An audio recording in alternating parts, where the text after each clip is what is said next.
Porque lá em Brasília, aquela coletiva de imprensa do Itamaraty começa nesse instante, a gente vai para lá acompanhar. Uma reunião por videoconferência, a ministra da Defesa reiterou que a movimentação na fronteira do Brasil com a Venezuela segue tranquila e sob monitoramento. E a nossa embaixada em Caracas segue acompanhando com atenção não apenas o desenrolar dos acontecimentos, mas também a situação da comunidade brasileira naquele país, não havendo qualquer relato de vítimas ou feridas na comunidade brasileira. Inclusive, temos a informação de que 100 brasileiros que estavam no turismo saíram tranquilamente com a atuação da nossa cônsul-geral da fronteira. Enfim, a situação está tranquila, ministro. A situação na fronteira nunca foi tão tranquila como está hoje. Movimento mínimo, é como se fosse um grande feriadão, até o movimento de automóvel é mínimo possível. De maneira que está tudo calmo, as fronteiras estão abertas, não há nenhuma restrição. O brasileiro que estiver lá pode vir, procurou-se a embaixadora ajudou, a vice-cônsul brasileira lá também tem ajudado bastante, de maneira que nós estamos só de plantão para ver se surgem novos acontecimentos. Só isso. Não. Não, a nossa posição é a posição do presidente, que foi divulgada hoje de manhã. O Brasil continua sendo a favor do direito internacional, que é a posição tradicional brasileira contra qualquer tipo de invasão territorial, é pela soberania dos países. Então, o que está na declaração do presidente hoje de manhã continua sendo a posição do Brasil, que será também apresentada na reunião do Conselho de Segurança, que está convocado para segunda-feira, na parte da manhã, não sabemos, ainda não está confirmado, mas será aberto e o Brasil vai participar e repetirá tudo isso. Embaixadora, quem o governo do Brasil considera hoje que comanda a Venezuela? Na visão do Brasil, quem é o presidente da Venezuela e com quem o Brasil está em interlocução? Se na ausência do atual presidente, Maduro é a vice-presidente. Ela está como presidente interina. Alguma reunião dos organismos aqui da América do Sul, da América Latina? Não, está sendo cogitado uma reunião ministerial da CELAC, portanto, todos os países da região, para amanhã, por volta das 14 horas de Brasília. Ministerial. Já houve algum contato de autoridade brasileira com a Delcy Rodrigues ou ainda não? Só o único contato que houve entre autoridades foi a de manhã do ministro Mauro Vieira com o Ivan. Exatamente. E com o governo americano, tem previsão de ter algum tipo de... Não, previsão não. Teremos contato se a ocasião aparecer. Então, fazer. Não cabe a nós. Fazer algum contato com o governo americano?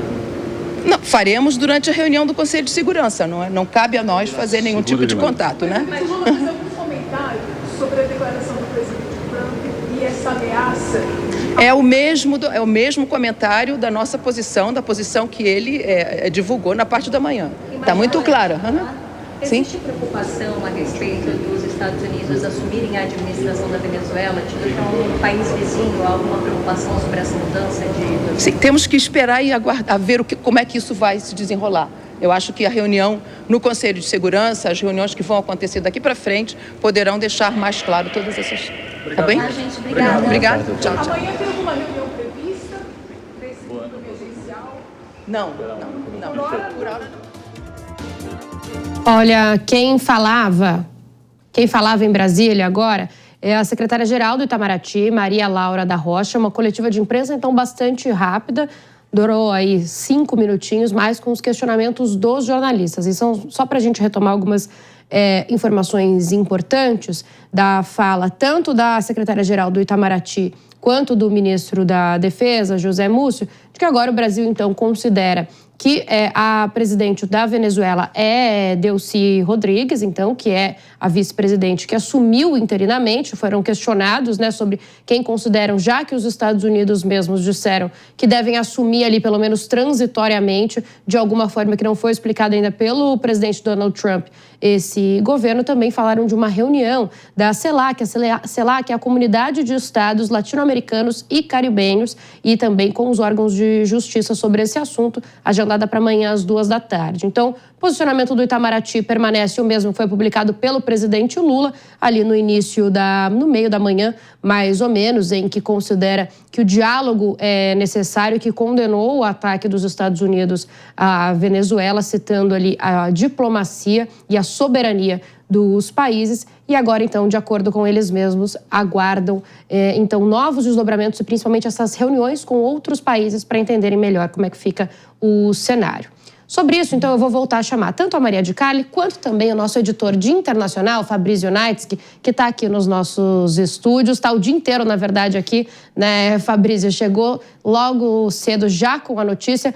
Começo com você, então. Já era esperado, né, Fabrício, um posicionamento do Itamaraty parecido com o que o presidente Lula tinha colocado, nenhuma grande mudança, imagino, nas próximas horas, não só do Brasil, mas de nenhum outro país. Exatamente, Bia. Boa noite para você, a todos que acompanham o Jornal Jovem Pan. O Itamaraty costuma ter posicionamentos técnicos, posicionamentos que seguem uma espécie de política de Estado, na verdade, muito mais do que de governo. Isso é algo histórico da diplomacia brasileira, independentemente da presidência estar à esquerda ou à direita no espectro político. O Itamaraty mantém posturas sempre técnicas, buscando ser o mais sóbrio possível em relação à política internacional. Por isso, o reconhecimento, pelo menos nesse momento, de Delcy Rodrigues como a chefe de Estado venezuelana, uma vez que Nicolás Maduro está fora do país, foi preso pelo governo norte-americano e a Delcy Rodrigues foi declarada, então, presidente interina. A gente vai aguardar essa reunião do Conselho que a Maria Laura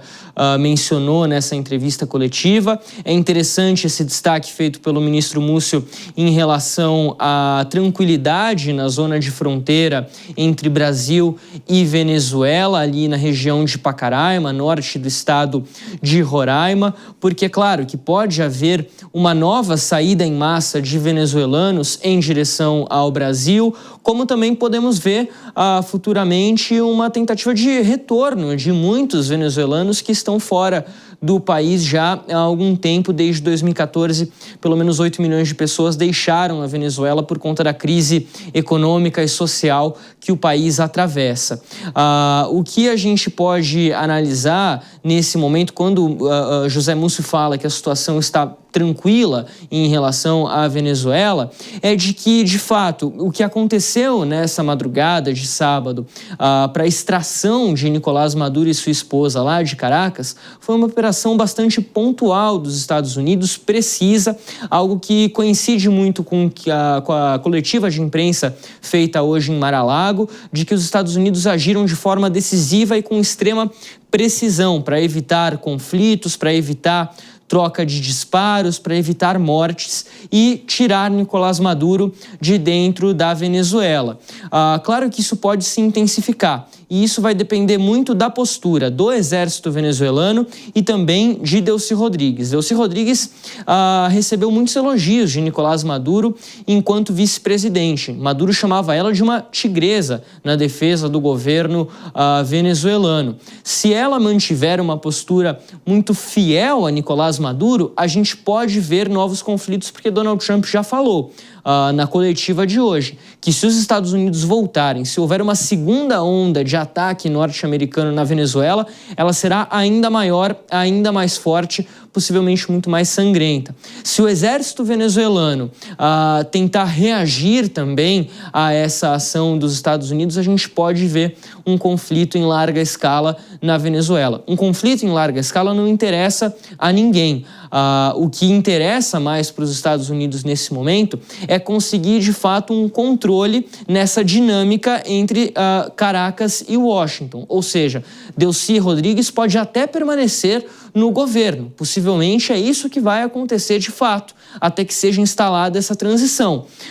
Mas respondendo, de certa forma, ao governo norte-americano. Marco Rubio falou isso agora há pouco ao New York Times. Vamos tomar ações baseado nas ações desse governo interino venezuelano que tem uma oportunidade histórica em mãos. Ou seja, ela pode fazer declarações firmes contra o governo norte-americano porque ela precisa atender também uma parte da população venezuelana que quer uma resposta. Mas isso não significa que ela vai atacar os Estados Unidos ou que ela vai ter uma postura de fato de força, de enfrentamento contra a Casa Branca. Isso parece pouco provável nesse momento. Inclusive, depois a gente vai trazer aqui, Delcy Rodrigues disse, né, Fabrício, que Venezuela nunca será uma colônia e reiterou que Maduro, então, é o único presidente. Aí vou rodar também com a Maria de Carli para a gente continuar nessa história. Maria, você vê uma ostensiva muito forte por parte, então, da Venezuela nesse momento, os apoiadores de Nicolás Maduro, ou realmente isso é muito difícil contra uma potência como os Estados Unidos e que, querendo ou não, recebe aí nesse momento muitos apoios, inclusive dos próprios venezuelanos de fora do país, como a gente observou na reportagem? Olha, tem duas camadas aí de bate-pronto que eu posso te responder nesse momento. Quem são os apoiadores de Nicolás Maduro? Vamos lá.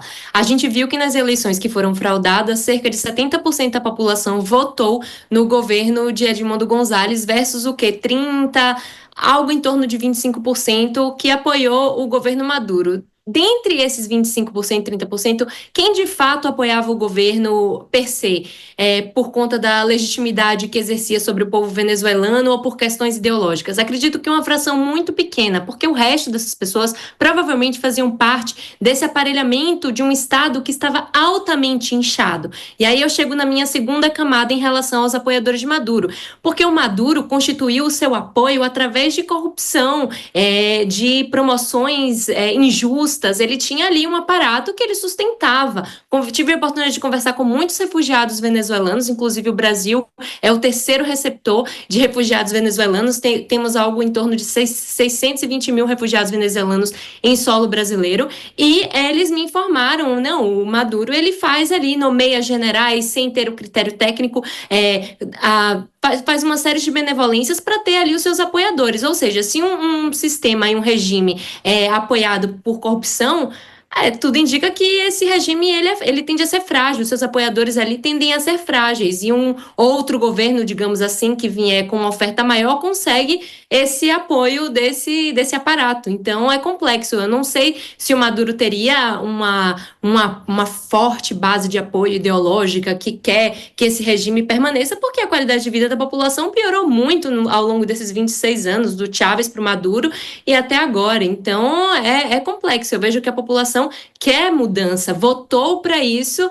então é complexo. A meu ver, o embaixador mencionou, né, a embaixadora mencionou que as fronteiras estão calmas. É porque, é claro, as pessoas estão com medo, elas estão apreensivas, elas não sabem o que vai acontecer. Então, nesse momento, o medo e a apreensão é o que provavelmente deve estar regindo a população venezuelana, tanto de situação quanto de oposição.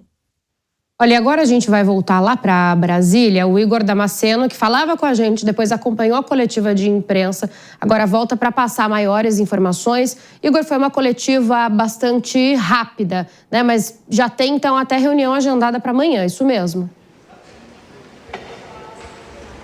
Pois é, Beatriz, uma coletiva que durou menos de 5 minutos, mas que a gente já consegue destacar alguns pontos importantes. O primeiro deles que eu destaco para vocês é que, apesar da captura de Nicolás Maduro, que já está a caminho dos Estados Unidos, o governo brasileiro reconhece, então, a vice-presidente do país como a presidente interina. Isso porque na coletiva de imprensa, Donald Trump, ele deixou bem claro que vai comandar a Venezuela, inclusive as reservas de petróleo da Venezuela, até que a situação volte à normalidade. Mas o governo brasileiro não reconhece Donald Trump como a pessoa que está à frente da Venezuela, e sim a vice-presidente do país.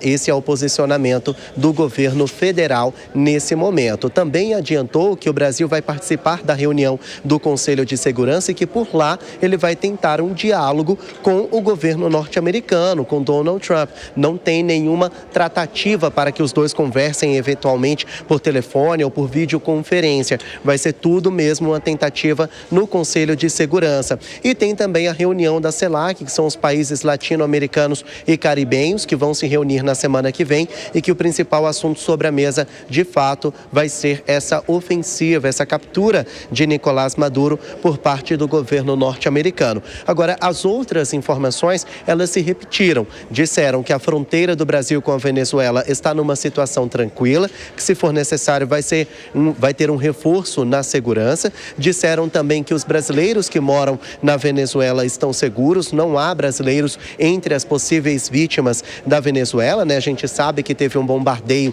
nessa madrugada, um bombardeio em larga escala, e não há possíveis vítimas brasileiras por causa dessa ofensiva militar norte-americana. Também disseram que estão em constante diálogo com o governo de Roraima para monitorar a situação da fronteira. Agora, o governo brasileiro continua com o mesmo posicionamento de condenar esses bombardeios e essa ofensiva norte-americana na Venezuela. A nota divulgada pelo presidente Lula na manhã de hoje continua valendo. Inclusive, até peço para a nossa produção colocar essa nota no ar, porque são as palavras oficiais do governo federal, do governo brasileiro, em torno dessa situação. E o presidente Lula, ele diz o seguinte, abre aspas, atacar países em flagrante violação do direito internacional é o primeiro passo para um mundo de violência, caos e instabilidade, onde a lei do mais forte prevalece sobre o multilateralismo.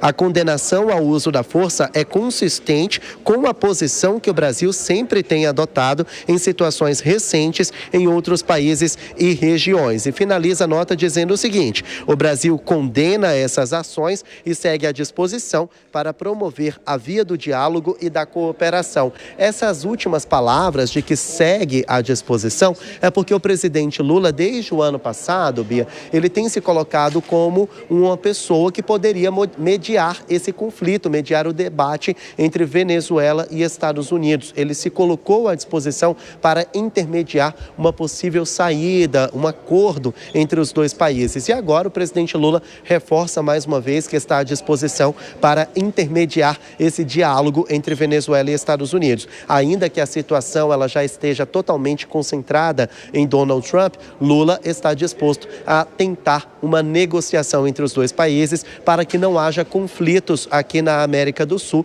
haja vista que a Venezuela faz fronteira com o estado do Amazonas e com o estado de Roraima. Então é um vizinho muito próximo. Se acontece algo lá, pode respingar aqui também, o governo federal sabe disso. A gente vai seguir acompanhando, porque vão ter novas reuniões ao longo de amanhã e da próxima semana. Não acaba por aqui esse episódio, a gente vai seguir acompanhando todos os desdobramentos, Bia.